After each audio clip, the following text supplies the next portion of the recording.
കുട്ടികൾക്ക് ഏത് പ്രായം തൊട്ട് ബ്രഷ് ചെയ്ത് തുടങ്ങണം? ടൂത്ത് പേസ്റ്റ് ഉപയോഗിക്കണോ? ഫ്ലൂറൈഡുള്ള ടൂത്ത് പേസ്റ്റ് തന്നെ വേണോ? ഈ ചോദ്യങ്ങൾ ചോദിക്കാത്ത പാരൻസ് ഉണ്ടാവില്ല. ആദ്യം തന്നെ ഒരു മിത്ത് ബസ്റ്റ് ചെയ്തുകൊണ്ട് നമുക്ക് തുടങ്ങാം.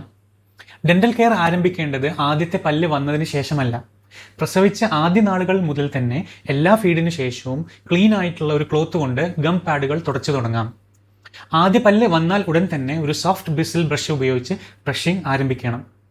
WHO ഡാറ്റ പ്രകാരം 2 തൊട്ട് 5 വയസ്സ് വരെയുള്ള കുട്ടികൾക്ക് ഏറ്റവും കോമൺ ആയി കാണപ്പെടുന്ന ക്രോണിക് അസുഖം എന്നുള്ളത് ഏർലി ഡെന്റൽ കാരീസ് ആണ്, അതായത് പല്ലുകൾക്കുള്ള കേടാണ്. ഇന്ത്യയിലെ ഡാറ്റയിൽ 40 മുതൽ 60% കുട്ടികൾക്കും ഈ ഡെന്റൽ കാരീസ് ഉണ്ട്. നേരത്തെയുള്ള ഡെന്റൽ കെയർ ഇത്തരം ഡെന്റൽ കാരീസിനെ പ്രിവെന്റ് ചെയ്യാൻ ഹെൽപ്പ് ചെയ്യും. ഇനി ഏറ്റവും വലിയ ചോദ്യം, ഫ്ലൂറൈഡ് വേണോ വേണ്ടയോ? പലരും പറയും കുട്ടി ടൂത്ത് പേസ്റ്റ് വിഴുങ്ങും, അത് ദോഷകരമാണ്. എന്നാൽ പഠനങ്ങളിൽ പറയുന്നത് ഫ്ലൂറൈഡ് ഉള്ള ടൂത്ത് പേസ്റ്റ് ഉപയോഗിക്കുന്നത് സാധാരണ ടൂത്ത് പേസ്റ്റ് ഉപയോഗിക്കുന്നതിനേക്കാൾ കാവിറ്റിക്ക് 24% എക്സ്ട്രാ പ്രൊട്ടക്ഷൻ നൽകുന്നു എന്നാണ്. 2023 AAP ഗൈഡ് ലൈൻ പ്രകാരം കുഞ്ഞിന് ആദ്യ പല്ല് വന്നാൽ തന്നെ ഫ്ലൂറൈഡ് ഉള്ള പേസ്റ്റ് ഉപയോഗിച്ച് തുടങ്ങണം. കുട്ടികൾക്ക് ടൂത്ത് പേസ്റ്റ് ഉപയോഗിക്കുമ്പോൾ അതിൻ്റെ ക്വാണ്ടിറ്റി വളരെ ഇമ്പോർട്ടൻ്റ് ആണ്.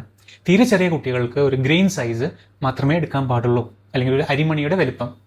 3 വയസ്സിന് ശേഷം ഒരു പീ സൈസ്, ഒരു കടലയുടെ വലുപ്പം എടുക്കാം. കുട്ടികൾക്ക് ബ്രഷിംഗ് സമയത്ത് അഡൽസിൻ്റെ സൂപ്പർവിഷൻ നിർബന്ധമാണ്. എത്ര സമയം ബ്രഷ് ചെയ്യണം? 2 മിനിറ്റ് അല്ലെങ്കിൽ ഓരോ പല്ലുകൾക്കും 5 തൊട്ട് 6 സെക്കൻഡ് എന്ന സമയത്തിൽ വേണം ബ്രഷ് ചെയ്യാൻ.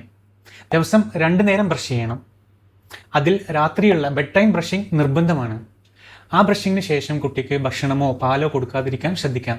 ബ്രഷ് ചെയ്തതിനു ശേഷം സ്പിറ്റ് ചെയ്യാൻ കുട്ടികളെ ശീലിപ്പിക്കാം. എന്നാൽ റിൻസ് ചെയ്യുന്നത്, അതായത് വായ കഴുകുന്നത് കുട്ടികൾക്ക് നിർബന്ധമല്ല. ഒരൽപ്പം ഫ്ലൂറൈഡ് അടങ്ങിയ പേസ്റ്റ് വായിൽ ബാക്കിയാവുന്നത് കുട്ടിക്ക് ദോഷകരമല്ല, ഗുണമേ ചെയ്യും. ഒരു കാര്യം കൂടി, AAP പറയുന്നത് കുട്ടികൾക്ക് ആദ്യത്തെ ബർത്ത്ഡേക്ക് മുമ്പ് അല്ലെങ്കിൽ ആദ്യത്തെ പല്ല് വന്ന് 6 മാസത്തിനുള്ളിൽ ഒരു ഡെന്റിസ്റ്റിൻ്റെ കൺസൾട്ടേഷൻ നിർബന്ധമാണ്. ഇത് ഏർലി ഡെന്റൽ കാരീസിനെ പ്രിവെന്റ് ചെയ്യാൻ ഹെൽപ്പ് ചെയ്യും. നിങ്ങൾക്കും ഉണ്ടായിരുന്നോ ഈ ഫ്ലൂറൈഡ് ഉപയോഗിക്കണോ വേണ്ടയോ എന്നുള്ള കൺഫ്യൂഷൻ? താഴെ കമൻറ്റ് ചെയ്യൂ. ഈ ഇൻഫർമേഷൻ നിങ്ങൾക്ക് യൂസ്ഫുൾ ആയി തോന്നിയിട്ടുണ്ടെങ്കിൽ നിങ്ങൾ പ്രിയപ്പെട്ടവരുമായി ഷെയർ ചെയ്യാം.